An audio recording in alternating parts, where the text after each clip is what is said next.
Hey guys, and thanks so much for tuning into Valley Pura Vida. I'm your host, Danielle Bonda. And guys, I've got a question for you. It's heavy. Are you stuck in a job that you hate?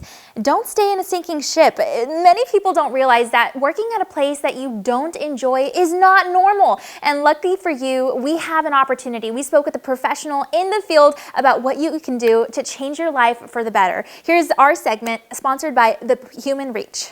Something that's really plagued the United States right now has been people who are stuck in jobs that they are just not excited about, or they feel like they can't leave.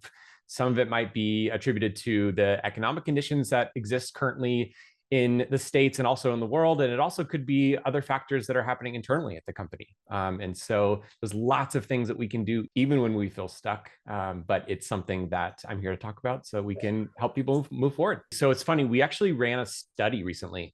We surveyed over 1,000 people, and we found that 50% of people in the US right now who entered the study are unhappy in their job right now. And the same, around 48% of people were stuck in their role because they felt like they were in a toxic workplace, or they had the golden handcuffs, or they felt like there was no way for them to move up in the role that they're in right now. And so there's lots of things that happen. And the first thing, though, that we need to talk about is what happens up here. So it's in our head. And a lot of times, if we want to break down the science of it, there's two parts of our brain that are responsible for making decisions. And so that's our amygdala and our cortex. And oftentimes, those two parts of our brain are having conversations about preventing us from doing something that's scary or preventing us from doing something that we fear, our brain fears is going to result in trauma or something terrible going on. And so the first thing is just to recognize that, like, okay, is the thought that I'm thinking or the fear that I'm thinking, is it rational? Do I know it to be 100% true? Or is it a story that I'm making up in my head? And oftentimes it's a story that those two parts of our brain are creating together.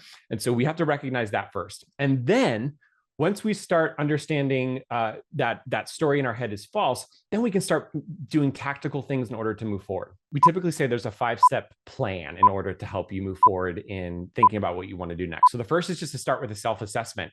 And one of the things that we like to do with our clients all the time is to talk about, like, what did you love to do as a kid? Like, what did you love to do as a kid? Where did you find joy? Where were you spending time? What types of then accolades were you getting in school are carrying over into the work that you're doing? And then drawing a parallel between all three of those things and seeing what comes up as patterns and themes for what you want to do next, because those past experiences are typically predictors of future success and where you want to spend your time. So that's number one. Number two is to seek feedback. So really to understand, like, from your former boss, from your peers, even from people that you might have worked with as a vendor, like, what types of things do people recognize that you're really great in? And then you're going to take those patterns, you're going to connect it to the first one, and you'll start to see some more things bubble up. The third is then to set clear goals. So a Harvard MBA study recently just showed that those who set goals are 10 times more likely to achieve them. And so oftentimes when we're setting goals, we think about, like, the end goal, right? Which is great, and we want to have that. But if you can chunk that up into mini goals, so for instance, if it's like, I want to change jobs, that's the end goal. So the first step might be, okay, I'm going to fix my resume, or I'm going to do the self-assessment, or I'm going to talk to so-and-so. But set those mini goals, because that helps build inertia to deliver you to the end goal. The fourth is to invest in coaching or invest in some help to get you there. It's a really isolating experience looking for a role. And so the International Coach Federation says that 90% of people who invest in coaching get a return. It's a bustling industry. And so whether that's with us or whether that's with another coach, it's a really, really great way to move forward quickly. And the fifth one is to take action. So one of the things that I talk about all the time is imperfect action. A lot of times we get analysis paralysis, and we wait for the perfect time to jump on something, and that can actually be a hindrance, because you're not actually doing anything to move you forward. So taking imperfect action, so just something that may not be perfect, or the what we think is the right time, is the thing that's, again, going to build inertia to help move us forward. So you can follow me on all social channels at AJ Mises, and then our website is training.thehumanreach.com. Thank you so much for having me, Danielle. It's been really, really great to be here, and I hope the viewers at home learned something, and we're looking forward to helping those that want to seek some help and feedback.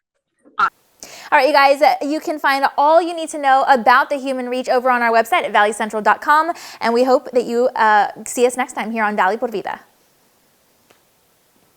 I messed up a little, but it's fine.